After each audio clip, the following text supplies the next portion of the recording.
Assalamualaikum warahmatullahi wabarakatuh. Di sini saya Rahmat Triwikati dan teman saya Berlian Mutiarani akan membahas tentang semiotik.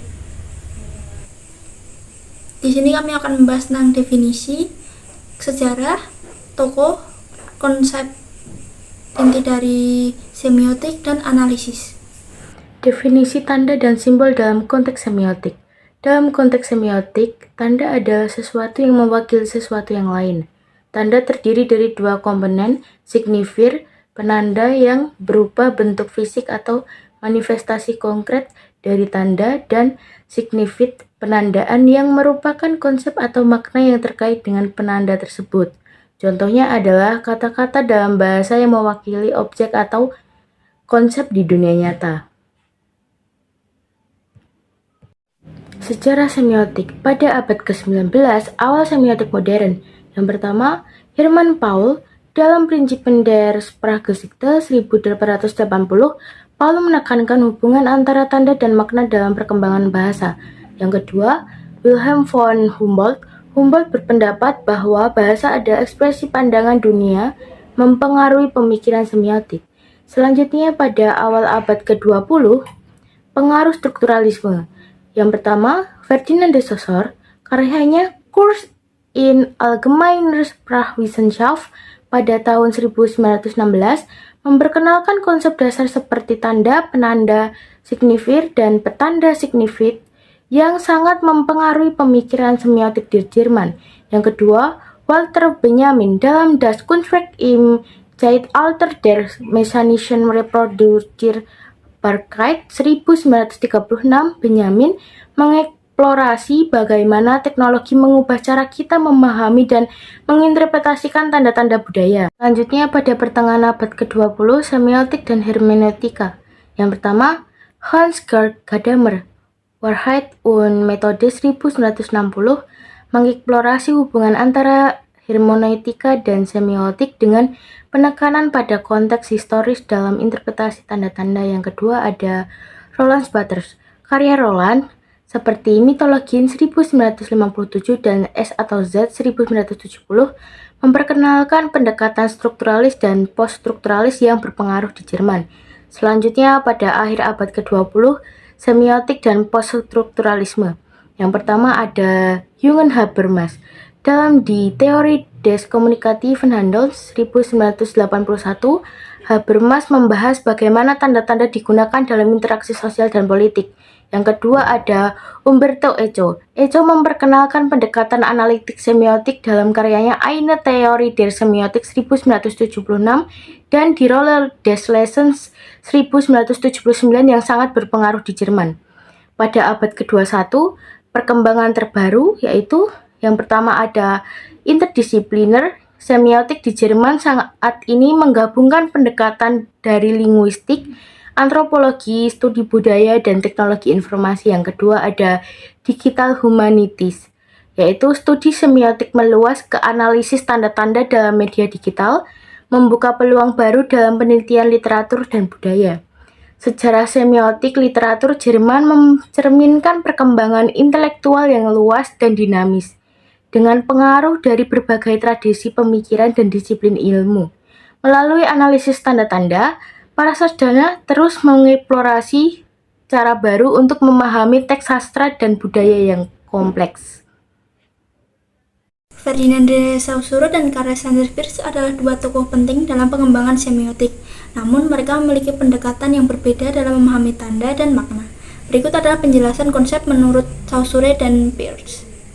Yang pertama yaitu Ferdinand de Saussure. Ferdinand de Saussure adalah seorang ahli linguistik Swiss yang dikenal sebagai bapak semiotik modern. Pendekatannya fokus pada tanda dalam bahasa. Selanjutnya konsep-konsep menurut Ferdinand de Saussure. Yang pertama yaitu tanda. Tanda ini dibagi menjadi dua, yaitu penanda dan petanda. Penanda yaitu bentuk fisik dari tanda seperti kata yang diucapkan atau ditulis. Sedangkan petanda yaitu konsep mental yang diwakili oleh penanda. Kata pohon merupakan penanda mewakili konsep pohon dalam pikiran kita, yaitu petanda. Yang kedua arbitrariness atau keberartian yang arbiter.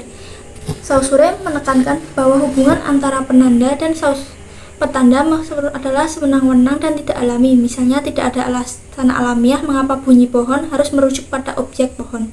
Yang ketiga ada langue dan parole. Langue ini yaitu sistem bahasa yang abstrak, aturan, dan struktur yang ada dalam pikiran penutur bahasa.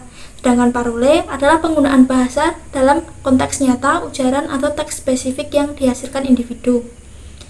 Yang keempat ada sistem diferensial. Saussure berpendapat bahwa tanda memperoleh maknanya melalui perbedaan dengan tanda lainnya dalam sistem bahasa. Misalnya, kata pohon berbeda maknanya karena tidak sama dengan semak atau rumput. Yang selanjutnya ada Carl Alexander Peirce.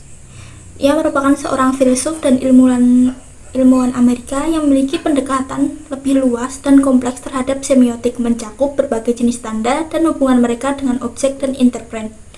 Konsep utama menurut Carles sendiri yang pertama yaitu triadik model tanda. Ini ada representamen atau tanda, yaitu bentuk fisik atau aspek yang dapat diamati dari tanda. Ini mirip dengan teori penanda Saussure. Yang kedua, objek, realitas yang dirujuk oleh tanda. Yang kedua ada interpret, yaitu konsep mental atau makna yang dihasilkan oleh tanda dalam pikiran penerima. Contoh, gambar pohon merujuk pada objek pohon nyata dan menghasilkan konsep pohon dalam pikiran kita. Yang ketiga yaitu tipe-tipe tanda. Yang pertama ada icon.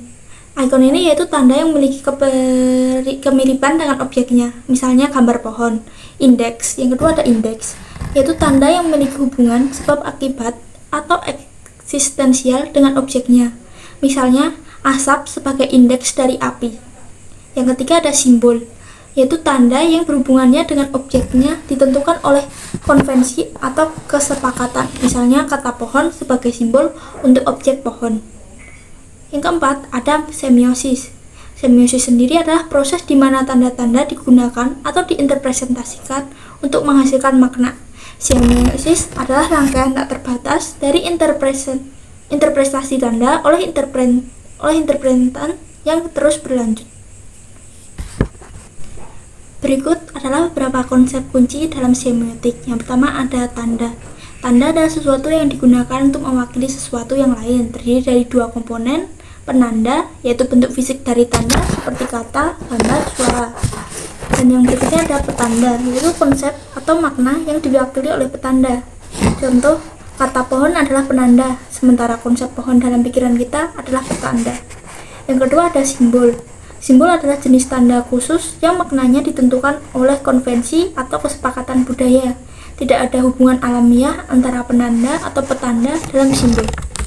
Contoh adalah simbol salib yang diasosiasikan dengan kekristenan. Warna merah sebagai simbol cinta atau bahaya. Yang ketiga ada kode. Kode sendiri adalah sistem tanda yang memiliki aturan tertentu untuk menggabungkan petanda dan penanda dalam konteks tertentu. Kode ini membantu dalam interpretasi tanda. Jenis-jenis kode. Kode yang pertama ada kode naratif, yaitu struktur cerita seperti plot dan karakter. Yang kedua ada kode budaya, yaitu simbol dan praktik yang dipahami dalam konteks budaya tertentu. Yang selanjutnya ada kode sosial, bahasa tubuh, pakaian, dan etiket yang menunjukkan status sosial atau peran. Contohnya adalah bahasa adalah contoh dari kode yang sangat kompleks yang memiliki tata bahasa, sintaks, dan kosakata yang disepakati oleh penutur bahasa tersebut. Yang keempat ada dekonstruksi, yaitu pendekatan analisis teks yang dikembangkan oleh Jacques Derrida. Ini melibatkan pembukaran atau pemecahan teks untuk mengungkapkan asumsi tersembunyi dan kontradiksi dalam struktur makna teks tersebut. Tujuannya sendiri yaitu untuk menunjukkan bahwa makna tidak tetap dan selalu bergeser. Langkah-langkah dekonstruksi ini yaitu yang pertama identifikasi oposisi biner, yang kedua pembalikan hierarki, tiga pengungkapan ambiguitas. Contohnya yaitu dalam menganalisis puisi atau prosa, dekonstruksi dapat digunakan untuk menunjukkan bahwa apa yang tampak sebagai pesan utama teks dapat memiliki lapisan makna yang bertentangan dan tidak stabil. Deutschland karya Brecht menggunakan simbol-simbol kuat untuk mengkritik keadaan Jerman selama masa yang penuh kekacauan. Penggambaran Jerman sebagai ibu yang pucat dan tercemar melambangkan penderitaan dan korupsi yang dirasakan oleh masyarakat dengan menggunakan simbol-simbol seperti darah, kotoran, roti berjamur. Brecht menyoroti dampak peran dan kebijakan politik terhadap rakyat.